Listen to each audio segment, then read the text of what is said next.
Well, hey there, it's Dr. Franklin, and this is a video tutorial that's dealing with how to calculate the Pearson correlation.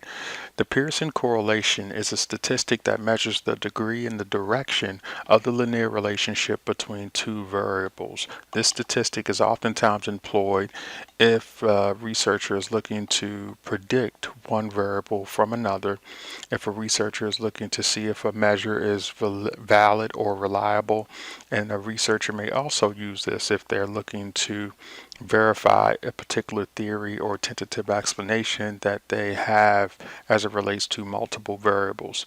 So at the onset, I want to let you know that the Pearson correlation, it describes the relationship, but it does not necessarily describe why the relationship exists. Furthermore, a correlational relationship is not necessarily a causal relationship. So when we talk about two variables being related, whether it's in a positive direction or a negative direction, we're not necessarily saying that one variable is causing the other. What we are saying is that as one variable increases, the other variable tends to increase, or perhaps as one variable increases, the other variable tends to decrease. With the Pearson correlation, we'll also be able to get a handle on how strongly two variables are linked. So sometimes you can have negligible relationships, sometimes you can have weak relationships, sometimes you can have moderate relationships, and sometimes you can have strong relationships. And those different classifications all deal with the strength of the relationship. So ultimately, when we calculate a Pearson correlation R, not only can we get an indication of direction in terms of positive and negative and how these variables are ebbing and flowing in relation to each other, but we can also get an indication of strength. Alright, so let's talk about the formulas that are going to be involved in calculating the Pearson correlation R. The first formula I want to talk about is this formula abbreviated with the SP. SP stands for the sum of product deviations. And I like using the definitional formulas because when you look at the actual abbreviations and the algebraic operations you'll be doing, it ebbs and flows with the written or verbal definition of it. So essentially, folks, what we have here is a mean for variable 1, and this is a mean for variable 2. And variable 1 and variable 2 are being labeled with subscripts of x and subscripts of y. X means every raw score for variable 1.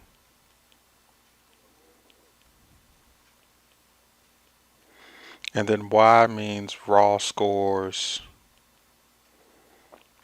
for variable 2.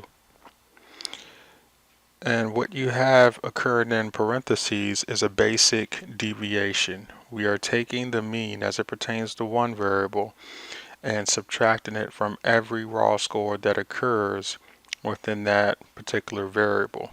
We're doing that 2 times, and then what we're going to do is multiply those deviations after we calculate them separately, of course, and then finally we're going to sum the product of our deviations. So your basic steps in regard to getting through the sum of product deviations would first involve calculating means for each variable,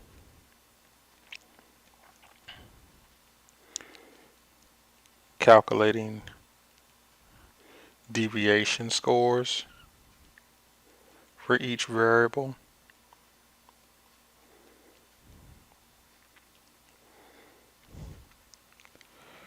multiplying the deviation scores,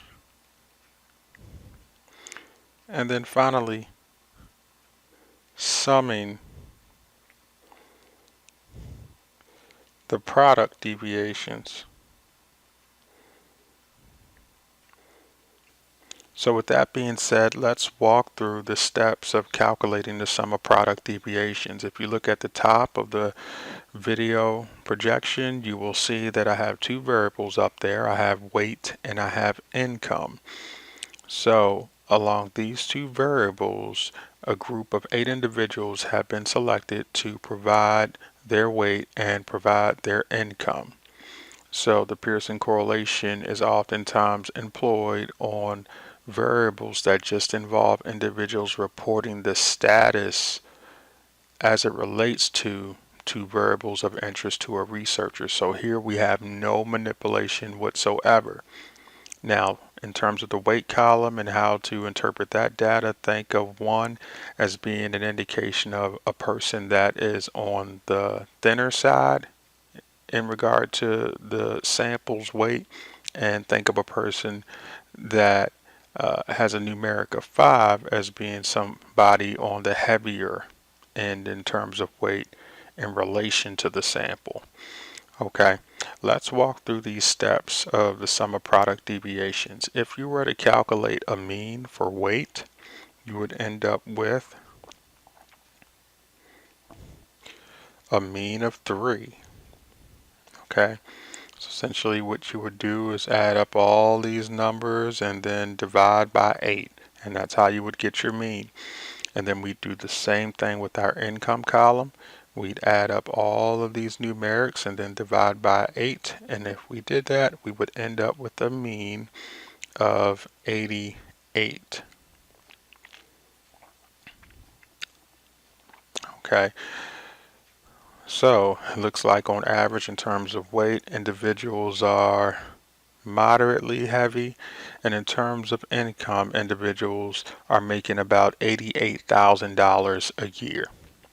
So we've calculated means for each variable. Now we need to move forward and calculate deviations. So I would suggest that you set up a deviations column like this, and underneath that deviations you separate the deviations that you'll be calculating for each variable. It just helps with organization. So what you would do is go 4, 3, 5, 2, 1, 3, 1, 5, and from all of those you would take your mean score of 3. So you're calculating deviations.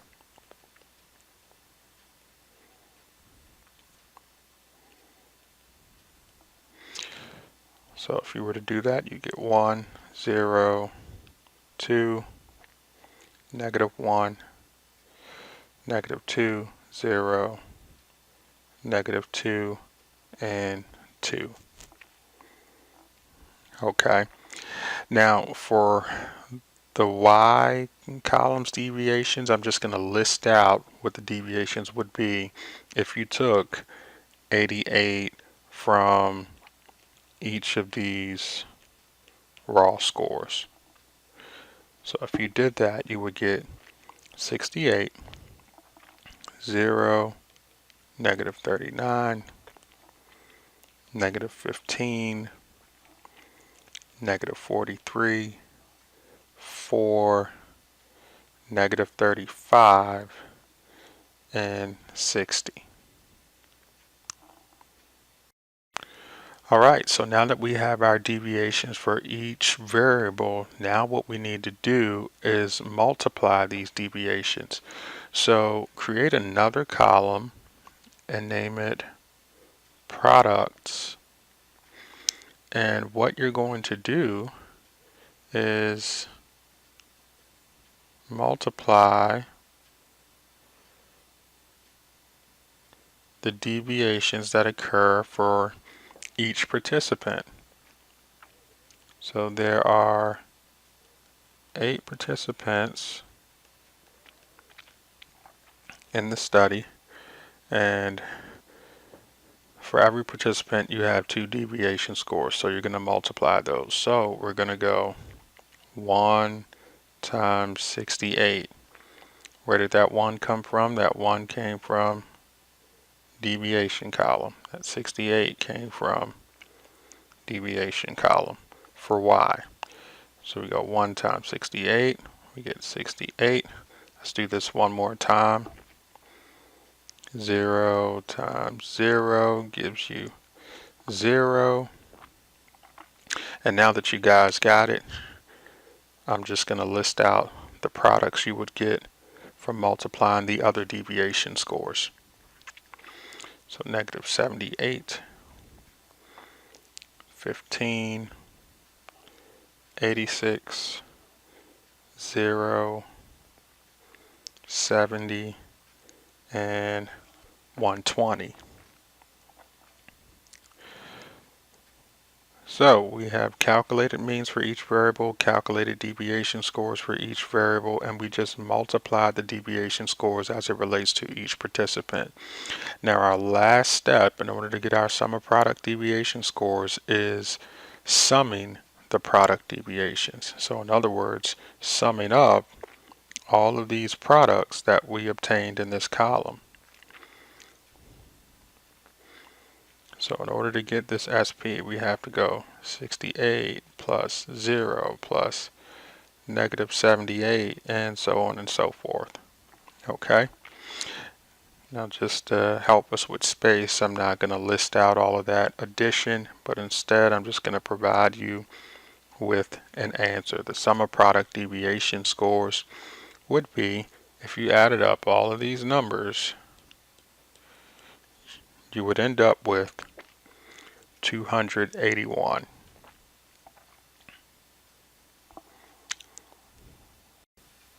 So now that we've done our sum of product deviation scores, let's move forward and talk about the actual Pearson Correlation R statistic. In the numerator, you're just going to stick your sum of product deviation scores, which we just calculated. So, yep, that will just come down and go on your numerator. Let's talk about the denominator. In the denominator, you'll be multiplying the sum of squares from each variable to get a product deviation score in terms of sum of squares, and then ultimately what you're going to do is take the square root of the product that you end up with after you multiply the sum of squares from each variable. So sum of squares is basically a sum of square deviation scores. Now we're a bit ahead in terms of being able to calculate our sum of squares because we already have deviation scores. So it's just a matter of us squaring these deviation scores, okay, and that will give us the sum of squares for variable 1 as well as the sum of squares for variable 2. Okay, so what I would suggest you do is create another column for organization purposes. So I labeled this one squared deviations, and then put x minus mx squared, and then off to the side put x minus my squared. And that lets you know that essentially what you're going to do is take the deviation scores as it relates to each variable and square them. Okay, so that means we'll go 1 squared, 0 squared, 2 squared, negative 1 squared, negative 2 squared, 0 squared, negative 2 squared, and 2 squared here. That would yield us 1, 0, 4, 1, 4, 0, 4, 4. Okay. Again, all I did was went back to my deviations column, moved it over into my squared deviations column, and completed that exponent operation on those deviation scores. So if these are squared deviation scores for x, then to get the sum of squares, all I need to do is add up all of these squared deviation scores for x. If I did that, I would end up with 18. So 1 plus 0 plus 4 plus 1 plus 4 plus 0 plus 4 plus 4 gives me 18, and I'm eventually going to plug that into my denominator. So since you guys have seen me walk through it with the variable 1, I will simply just list the squared deviation scores for variable 2.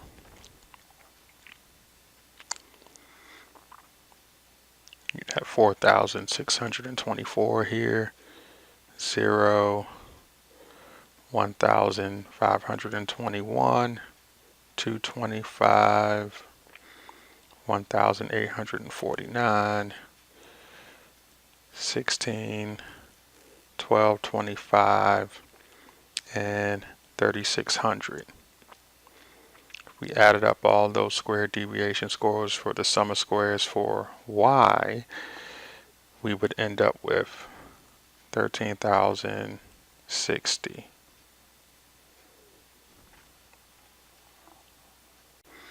Alright, so the last step is to actually calculate the Pearson correlation R.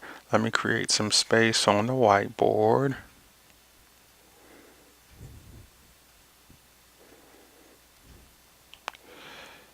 And I will bring the R over here. Now we have SP in the numerator, which is 281 over the square root of 18 and 13,060. So if we got the work in our denominator and we multiplied 18 by 13,060, we would end up with 235,080. We still need to take care of the square root, and then 281 would still be in the numerator.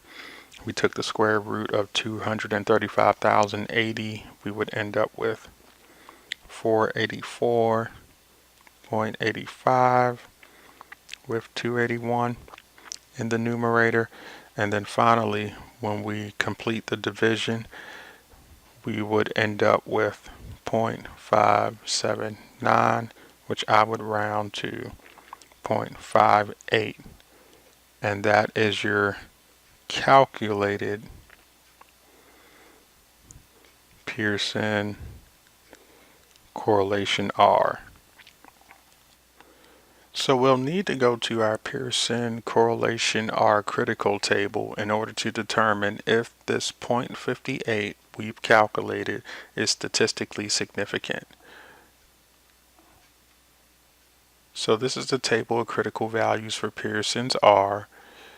Notice across the first two rows we have level of significance for a one-tailed test as well as level of significance for a two-tailed test. Now I didn't specify if it was one-tailed test or two-tailed test at the start of this video, but let's assume that we're going with the two-tailed test. If we're going with the two-tailed test, we're essentially saying that we are open to the possibility that the relationship between two variables may be positive and it may be negative. If we were to go with the level of significance for a one-tailed test, that would indicate that we're specifying a particular direction.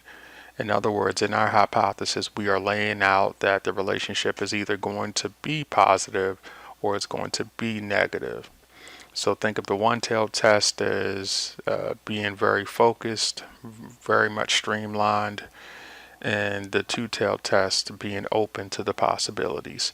Let's say we're going to go with an alpha level of 0.05, and our degree of freedom that we will use will be the amount of individuals minus 2, or the sample size minus 2.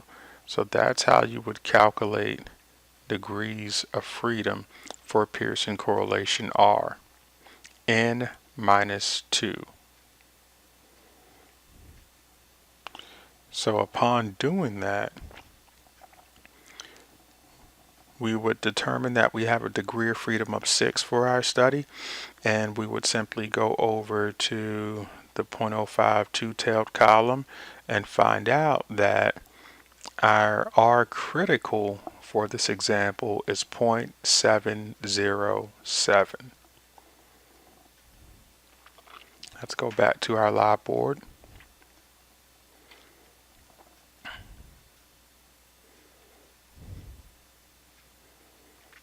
.707 is our R critical, and in order for us to reject the null hypothesis, our calculated Pearson correlation R must be higher than our R critical. So we have a positive 0.58 here, and our R critical is plus or negative 0.707. So in comparing these two, we definitely make the determination that 0.58 is not high enough to reject the null hypothesis, and thus we cannot accept the research hypothesis.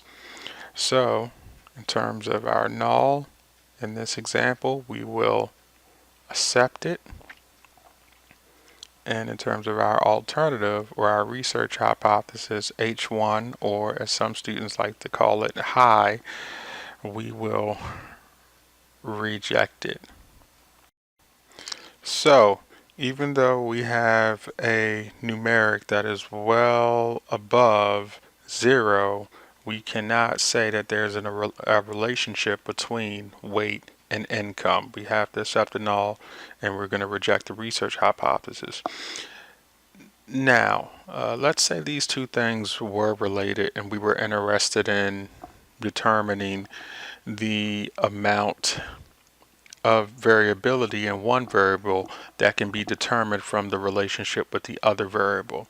You could do that by taking your calculated R and squaring it.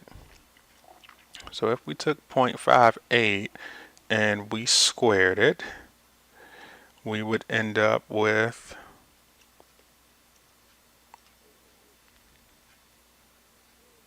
I'm just going to do this right out on the screen for you guys. 0.3364.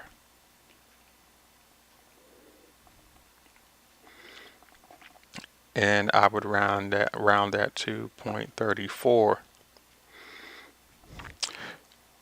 Ultimately, what you do with this is convert it into a percentage. So if this was a significant relationship, you could say that 34% of the variability in weight can be predicted from its relationship with y. So this R square is called a coefficient of determination. And again, what it allows you to do is to predict the amount of variability in one variable that can be determined from its association with the other. Speaking of determination, you have been determined to understand the Pearson correlation R, and I have been yapping on for about 20 plus minutes. So I hope that this was helpful. I'm going to go ahead and shut it down. Let me know what you think about the video. Let me know any comments, questions, or concerns you have, and I look forward to interacting with you soon. Take care.